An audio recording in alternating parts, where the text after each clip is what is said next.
Hi, and welcome to Code Corner. This is a video series we do at Mayfield Renewables to talk about codes and standards as they relate to the solar and solar plus storage industries. Today I'm going to take some time, focus in on the 2023 National Electrical Code and jump into 705.12b5. So B is busbars. So step back, 705 is about interconnecting our PV systems with power sources. So taking our PV system, interconnecting with the utility, most common application. B5 is talking about when we're making that interconnection on bus bars. So earlier in 705, there's 705.11 talks about making supply side connections. So we're connecting to the service conductors.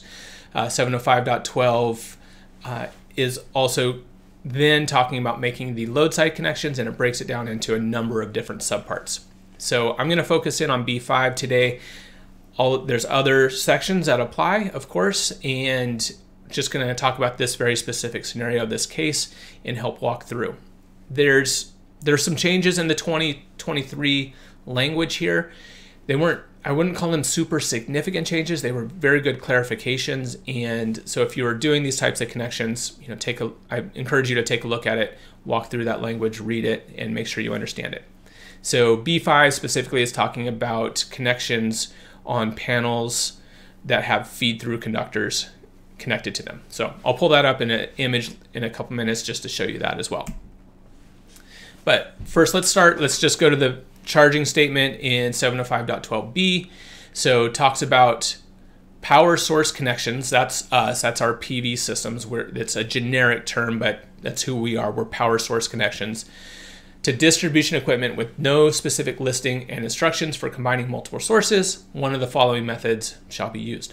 So we are connecting onto a panel board. If you're doing a residential system, you may be connecting to a sub panel. You may be connecting to the main panel.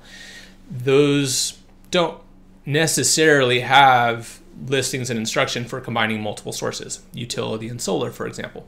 Some of them do. There are some panels out there that are solar ready, and they're very specific for that. But this is saying we can combine on those other panels as well. We're just going to have to follow these rules for the bus bars. And again, it goes through multiple sections, multiple rules, and depending on how you are exactly connecting, you're going to follow one of those specific rules. Today, the topic at hand are these feed-through lugs. So first off, what are we talking about with feed-through lugs? What is this system? So if you look at from the utility grid there, right in the middle of the image, we have the meter. So this is kind of showing a residential example, feed-through meter going to a main panel. You see that main service disconnect there, so 200 amp main service disconnect. Out of the bottom of that panel, though, you'll notice there's some lugs. There's conductors connected to the bottom of that bus bar that feed over to that distribution subpanel.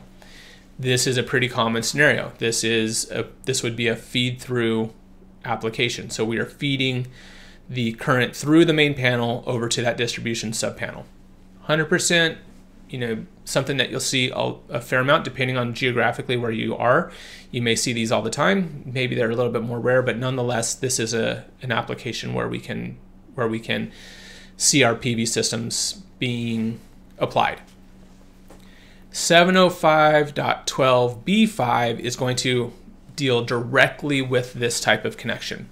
So in this image, you see we have our PV inverter connected to that main bus bar. And we did this purposely. You could put it in that main bus bar on that main service panel, or you can put it on that distribution panel. Depending on your location, one may make more sense than the other. But code is telling us, yes, you can make the connection like we're showing here on that main panel. If you do that, so connections, so the language there is, connections shall be permitted on bus bars of panel boards that supply lugs connected to feed-through conductors or are supplied by feed-through conductors. So in this image, we are connecting to the panel board that supplies lugs. They are supplying that to the distribution panel. The feed-through connectors shall be incised in accordance with 705.12a. So 705.12a, this is another topic we've talked about. You go back and look at that. That is the feeder connections. So that is concerned with those connections between the main panel and the distribution subpanel, making sure that those are sized appropriately. So there's a couple ways you can go about doing this and meeting this first part of the code. You see the dots there. We're going to continue. There's more in this section that we will talk about through here, but we need to make sure that those feed-through conductors, those feeders, are sized appropriately. So we can do one of two things. One, we can size them for the sum of the two sources, because if you think about it, you look at that distribution subpanel, that main service panel is where the utility is and where the solar is. There is that possibility that loads on that distribution subpanel are exceed 200 amps potentially, and we do have 200 amps of source from the utility. We have 40 amps from the PV system in this case. So if the loads in that distribution panel were large enough, you could pull more than 200 amps conceivably through those panels. And I know we have D-rates and all those kinds of things involved, but just by the numbers, we could have more current on those conductors than what they're rated for. So we need to either one, make sure the conductors are large enough, so they are rated for the two power sources, or two, we put overcurrent protection on that distribution subpanel, and we protect it such that there's no way that that distribution subpanel can pull more current than what it's rated for. So that's what the first part of that section is saying. And then it goes on to say, where an overcurrent device is installed at either end of the feed-through conductors, panel board bus bars on either side of the feed-through conductors shall be permitted to be sized in accordance with 705.12b1, b2, or b3. So in this case, we're showing that situation, took that distribution subpanel, we converted that distribution subpanel, we put a main breaker in there, and so now we have put an overcurrent device on either end of those feed-through conductors. We put it on the distribution subpanel side, but code said we can put it on either side. So now, presumably that's a 200 amp breaker. We didn't list it there, but it's a 200 amp panel, it's a 200 amp breaker. Now those feed-through conductors can never see more than 200 amps. They're not going to be overloaded, so we're great there.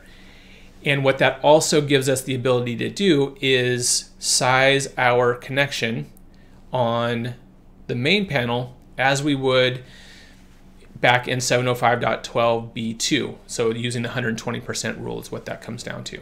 So as long as we have that overcurrent protection there, we can follow those rules. Again, you could have taken that inverter, put it in the distribution subpanel, and again, we would have been following those same 120% rules. So really, this is giving us multiple avenues to do these types of connections and giving us some very clear rules on how we're going to protect those conductors and how we're going to protect those bus bars.